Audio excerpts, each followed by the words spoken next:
I'm Ginny Jensen. I got the privilege of speaking about Mary as a friend because she's been a friend for a long time and a roommate for 15 years. So I've got some secrets. But one of the things about Mary that would consistently runs as a thread for me is that she lived intentionally. She laughed intentionally, and she loved intentionally. And so I want to talk a little bit about those three areas as in regards to how she responded to friends. Every get-together with friends, whether it was getting together for coffee or a party or a big trip, Mary anticipated it and planned. All that planning, that was her living that trip or that party until it came. And then she just had a blast doing it. And then the next part was really fun because Mary was a good storyteller. And so we'd hear the stories about the trips, or she would be recapping some of those Ginmar Christmases. Remember when? You guys remember those 3D glasses she got for us? Here we are, all adults with these reindeer 3D glasses. Her life, she lived it intentionally in her work and in her church and in her friendships. She told me as a young adult that she knew that because she was quiet and a little on the shy side, that she was going to have to work hard at reaching out to people because she knew she needed people. And I think because of that intentionalness, she did it better than most. It's kind of like, I don't know how many of you were her students, but every year I'd read the comments that students would make about how fun Miss Heaney made math. Guess what? She hated it. But because she hated it, she made it fun for all those kids. And that's what she's done with life for us. The intentionalness of living. She taught us well how to be a friend. And then it also gave her, that intentionalness gave her a drive to try, to explore, and not let anything get her down. And there's another hiking trail that Mary loved, and that was Sleeping Beauty. The first time we went to hike it, she said, "Oh, there it is, over there." And I said, "No way, we are not going there." And it was just, oh my gosh. It was only 1.5 miles, short trail, right? 1,100 elevation change.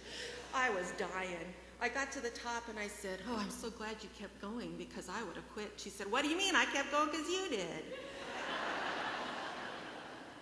So we did have a good laugh over that one. And we hiked the trail again because the beauty from the top of that is just amazing.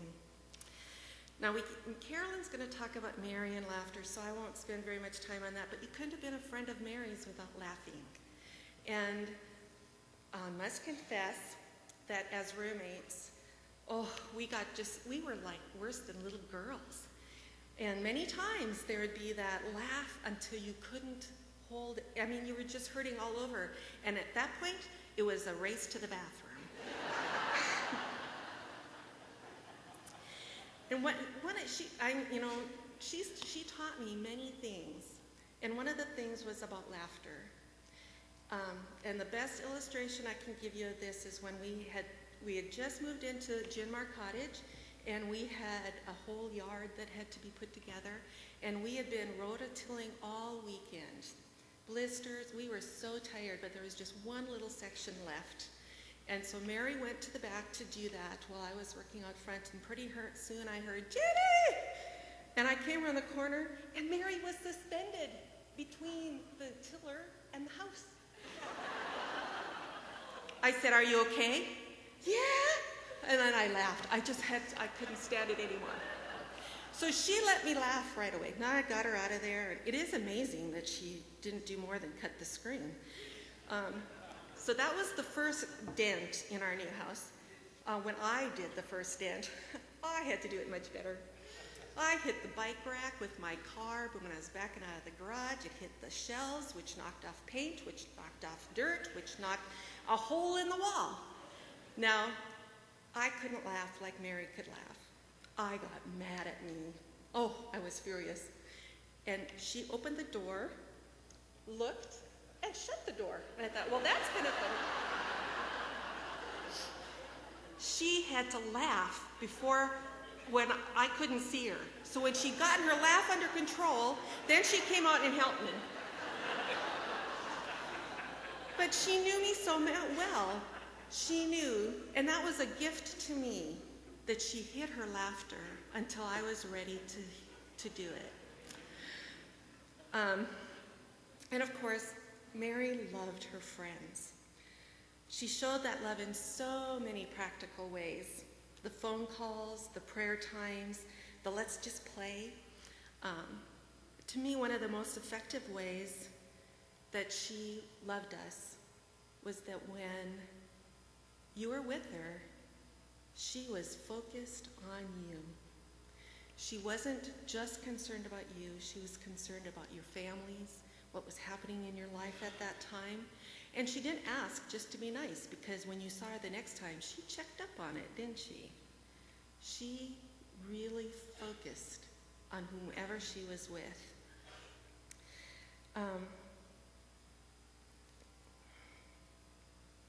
She was there to celebrate with us, to cry with us, whatever we needed. That's what Mary was. And another way she showed her love was in her efforts to fix things. And I'm meaning more like fixing people. And the only reason why it was okay was because she was willing to be fixed as well. And there's a couple of stories for that, and then I'll finish. But she would match friends up with, oh, I know that Joe can do this job that you've got that needs to happen down here. And she always had her list of referrals. Oh, by the way, did you know John Abraham? He does this construction stuff. Or, oh, home inspection? Lee's your man. It was like she was a walking directory.